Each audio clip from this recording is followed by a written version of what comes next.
একটি দেশ যেটা ভারত, চীন ও বঙ্গোপসাগরের মাঝখানে।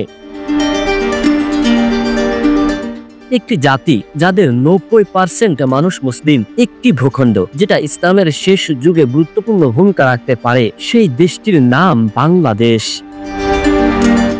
এই ছোট্ট একটি দেশ, কিন্তু তার কৌশলগত অবস্থান এতটাই গুরুত্বপূর্ণ যে অনেকেই বলছেন ভবিষ্যতের ইসলামী জাগরণের এ দেশ একটি নির্ধারক শক্তি হিসাবে কাজ করে। শুধু কি রাজনৈতিকভাবে না, ইসলাম ভবিষ্যৎবাণীতেও এই অঞ্চলের গুরুত্ব নিয়ে রয়েছে অজস্র ইঙ্গিত। আজকের আলোচনায় আমরা জানবো কিভাবে বাংলাদেশের ভূ রাজনীতি ও মুসলিম সংখ্যাগরিষ্ঠতা ভবিষ্যতের দুনিয়া একটি শক্তিশালী প্রভাব ফেলতে পারে।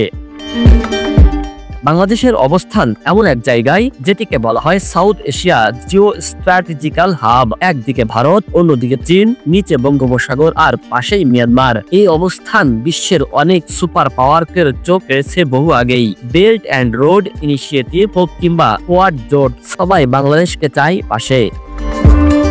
বাংলাদেশ একটি মুসলিম সংখ্যাগরিষ্ঠ দেশ। জনসংখ্যায় প্রায় 91% মুসলিম। ইসলামিক স্কলাররা বলেন, যেখানে মুসলিমদের সংখ্যা বেশি সেখানেই থাকবে আতিক জাগরণ ও ভবিষ্যতের লড়াইয়ের ঘাঁটি। গাজওয়াতুল হিন্দ সংক্রান্ত হাদিসে হিন্দ অঞ্চলের উল্লেখ রয়েছে, যেখানে বাংলাদেশ একটি ঘনিষ্ঠ অংশ।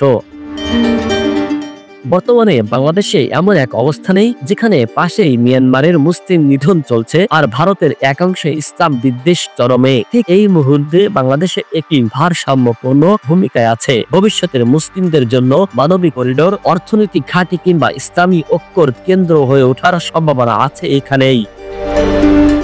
বিশ্ব আজ দ্রুত পরিবর্তন হচ্ছে। ইসলামী ভবিষ্যৎবাণী অনুযায়ী এই অঞ্চল হয়ে উঠতে পারে তার জালের যুগের শেষ যুদ্ধের একটি স্টেজ। আমরা যদি সচেতন হই, ইতিহাস পড়ি আর সত্যকে সামনে রাখি, তবে বাংলাদেশের ভবিষ্যৎ শুধু ভূ রাজনৈতিক নয়, বরং আতিক ও ইসলামিক নেতৃত্বের জন্য প্রস্তুত হতে পারে।